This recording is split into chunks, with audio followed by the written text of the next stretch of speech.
Hello all, today's topic more and better testing on viral disease outbreaks and state response. Viral டிசீஸுங்கிறது பரவலாக பரவிட்டு இருக்கக்கூடிய ஒரு சுச்சுவேஷனில் தான் எல்லா ஸ்டேட்டுமே இப்போ வந்து இருக்காங்க. குறிப்பாக சொல்லணும் அப்படின்னா ஜூன் 20ல் புனேயில் ஜிகா வைரஸ் ஒரு கேஸ் மட்டும் ரெஜிஸ்டர் ஆச்சு. இப்போ ரீசெண்டாக ஆகஸ்ட் ஃபர்ஸ்ட் வீக்கில் 88 கேஸ் வந்து ரெஜிஸ்டர் ஆகிருக்கு. ஸோ இதனுடைய தீவிரத்தன்மை அப்படிங்கிறது ஸ்டேட் வந்து உணர்ந்து அதற்கான ஒரு ரெமிடியை கொடுக்கணும் அப்படிங்கிற நோட்டில் பேசியிருக்காங்க. மோரோவர் வந்து பார்த்திங்கன்னா நிப்பா வைரஸ், சண்டிபுரா வைரஸ் இந்த மாதிரியான நிறைய வைரஸ் வந்து இப்போ வந்து அவுட் பிரேக் ஆகிட்டு இருக்கு. ஸோ எபிடமிக்கான சுச்சுவேஷன்லேருந்து மக்களை காப்பாற்றணும் அப்படின்னா ஸ்டேட்ஸ் வந்து அதனுடைய ரெஸ்பான்ஸ் தீவிரமாக இருக்கணும், ரெமிடி மக்களை சென்றடையணும் அப்படிங்கிற நோக்கில் வந்து இதை பேசியிருக்காங்க. Next one, Kashmir file on holding elections in Jammu and Kashmir. So Jammu and காஷ்மீரில் எலெக்ஷன் கமிஷன் ஆஃப் இந்தியாவோட டீம் வந்து விசிட் பண்ணியிருக்காங்க, சீஃப் எலெக்ஷன் கமிஷனர் ராஜீவ்குமார் தலைமையில். சரிங்களா? எதுக்காக அப்படின்னு பார்த்தீங்கன்னா 2014 தான் இங்கே லாஸ்ட்டாக எலெக்ஷன் நடந்துச்சு. ஸோ இன்டர் கவர்மெண்ட் வந்து கொலாப்ஸ் ஆகி 2019 அதனுடைய ஸ்பெஷல் ஸ்டேட்டஸ் உடைக்கப்பட்டு 2 யூனியன் டெரிட்டரிஸாக வந்து செப்பரேட் ஆச்சு. இதில் மொத்தமாக 90 அசம்பிளி சீட்ஸ் இருக்குங்க. ஸோ இது 5 இயர்ஸ் ஆனதுனால, யூனியன் டெரிட்டரி ஆகி 5 இயர்ஸ் ஆனதுனால ஸ்டேட்ஹுட் பொசிஷனை ரிட்டைன் பண்ணதுக்கப்புறம் தான் எலெக்ஷன் கண்டக்ட் பண்ண முடியும்னு சொல்லி சுப்ரீம் கோர்ட் 2023 தீர்ப்பு வழங்கியிருக்காங்க. சரிங்களா? ஸோ 2023 அவங்க ஆர்டிகல் 370 கோட் பண்ணி ஸ்டேட்ஹுட்டோட பொசிஷனை ரிட்டைன் பண்ணிவிட்டு செப்டம்பர் 24 நீங்கள் எலெக்ஷன் கண்டக்ட் பண்ணலான்னு சொல்லியிருக்காங்க. ஸோ அதுக்காக இவங்க வந்து விசிட் பண்ணியிருக்காங்க ஜம்மு அண்ட் காஷ்மீரை. ஸோ இப்போ வந்து பார்த்தீங்கன்னா லோக்சபா எலெக்ஷன்ஸ் அங்கே நடந்துச்சு இல்லைங்களா ஜம்மு அண்ட் காஷ்மீரில். அதில் வந்து 58% மக்கள் வந்து வாக்களிச்சிருக்காங்க. இது வந்து ஒரு வரலாறு காணாத ஒரு விஷயமா பார்க்கப்படுது. எதனாலன்னு பார்த்தீங்கன்னா 1990 50% க்ராஸ் பண்ணதே கிடையாது ஜம்மு அண்ட் காஷ்மீரில் அந்த ஓட்டிங், மக்களுடைய ஓட்டிங் அந்த கவுண்ட். ஓகேங்களா? ஸோ வந்து மக்களுக்குமே ஓட் பண்ணணும் அப்படிங்கிற ஒரு ஆர்வம் அதிகமாக இருக்குது அப்படிங்கிறது தான் இந்த சர்வே வந்து காமிச்சிருக்கு. ஸோ கண்டிப்பாக அங்கே எலெக்ஷன் வந்து நடக்கணும். இது வந்து 3 டீகேட்ஸாக ஒரு கான்ஃப்ளிக்டையே பார்த்துட்டு வந்திருந்த மக்களுக்கு இது ஒரு ஹீலிங் ப்ராசஸாகவும் இருக்கும். கண்டிப்பாக எலெக்ஷன் நடக்கணும் அப்படிங்கிற நோட்டில் இதை பேசியிருக்காங்க. நெக்ஸ்ட் ஒன், அமிட் அப்படின்னா இந்த மிடில், மத்தியில். அமிட்ஸ்ன்னு சொல்லுவோம் இல்லையா? அமிட்னா மிடில், மத்தியில். Growing chorus. ஃபர்ஸ்ட் நம்ம கோரஸ்னால் என்னென்னு பார்த்துடலாம். கோரஸ் அப்படிங்கிறது ஒரு பாட், ஒரு சாங்கில் இருக்கக்கூடிய ஒரு பாட் ரிப்பீட் ஆகிட்டே இருக்கும், பல்லவின்னு சொல்லுவோம். அதை வந்து கோரஸ்ன்னு சொல்லுவோம். க்ரோயிங் கோரஸ் அப்படின்னா ஒரு பர்டிகுலர் ஐடியாக்காக மக்கள் வந்து அவங்களாகவே முன் வந்து சப்போர்ட் பண்ணுறது தான் வந்து க்ரோயிங் கோரஸ். ஓகேங்களா?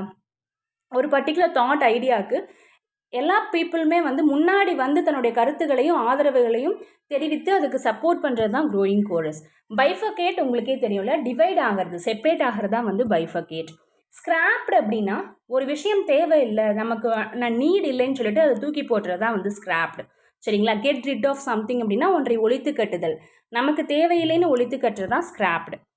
பாய்டு அப்படின்னா என்னன்னு பார்த்தீங்கன்னா ஒரு கான்ஃபிடென்ட் லெவலில் ஒரு ஹாப்பியாகவே வந்து நிலைநிறுத்திட்டு இருப்பாங்க. ஒரு கான்ஃபிடென்ட் ஆகட்டும், ஒரு சந்தோஷம் ஆகட்டும், அதை அப்படியே தொடர்ந்து ரிட்டைன் பண்ணிகிட்டே இருக்கிறது தான் ஒருத்தங்களை வந்து வச்சுருக்கிறது தான் வந்து பாய்டு. ஓகேங்களா? அதே மாதிரி அவங்கள வந்து ஹை லெவல், ஹை பொசிஷன்லேயே வந்து வச்சு அவங்க பார்த்துட்ருப்பாங்க, அதுவும் பாய்டுன்னு சொல்லுவாங்க. ஓகேங்களா? ஸோ ஒரு குறிப்பிட்ட ஒரு பர்சன் ஆகட்டும், ஒரு எந்த ஒரு விஷயமாகட்டும், அதை வந்து ஒரு ஹாப்பியாகவும் கான்ஃபிடென்ட்டாகவுமே வச்சுருக்கிறது தான் வந்து பாய்டுன்னு சொல்லுவாங்க. பாய்காட்ஸ்னால் ரெஃப்யூஸ் பண்ணுறது இல்லைங்களா?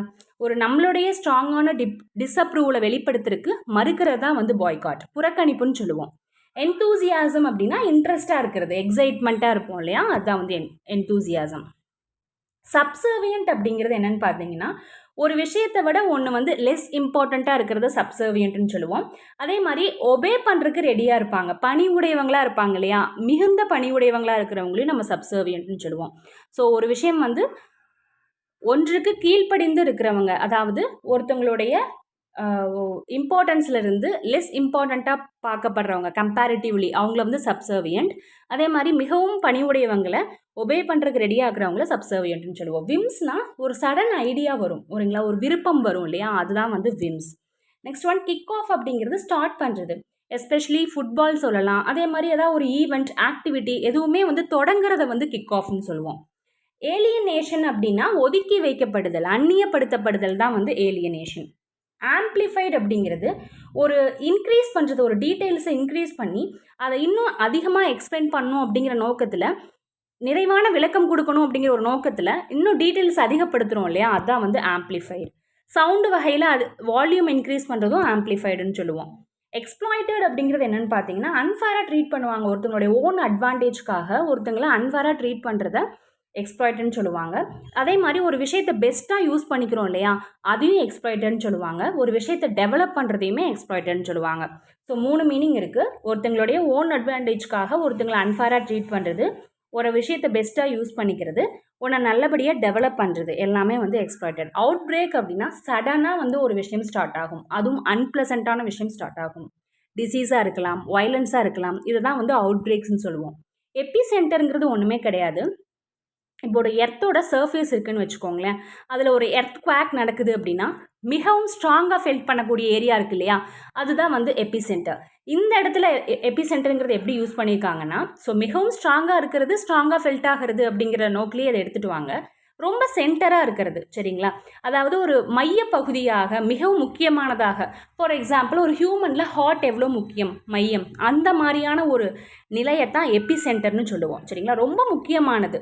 ஸோ ஒரு எர்த்குவேக் நடக்குது அப்படின்னா ஒரு எர்த்தோட சர்ஃபேஸில் ஸ்ட்ராங்காக ஃபெல்ட் ஆகிறது வந்து எவ்வளோ முக்கியமாக அந்த இடம் பார்க்கப்படுதோ, அதே மாதிரி எல்லாவற்றிலுமே மிகுந்த முக்கியத்துவம் வாய்ந்தது தான் எபி சென்டர்னு சொல்லுவோம்.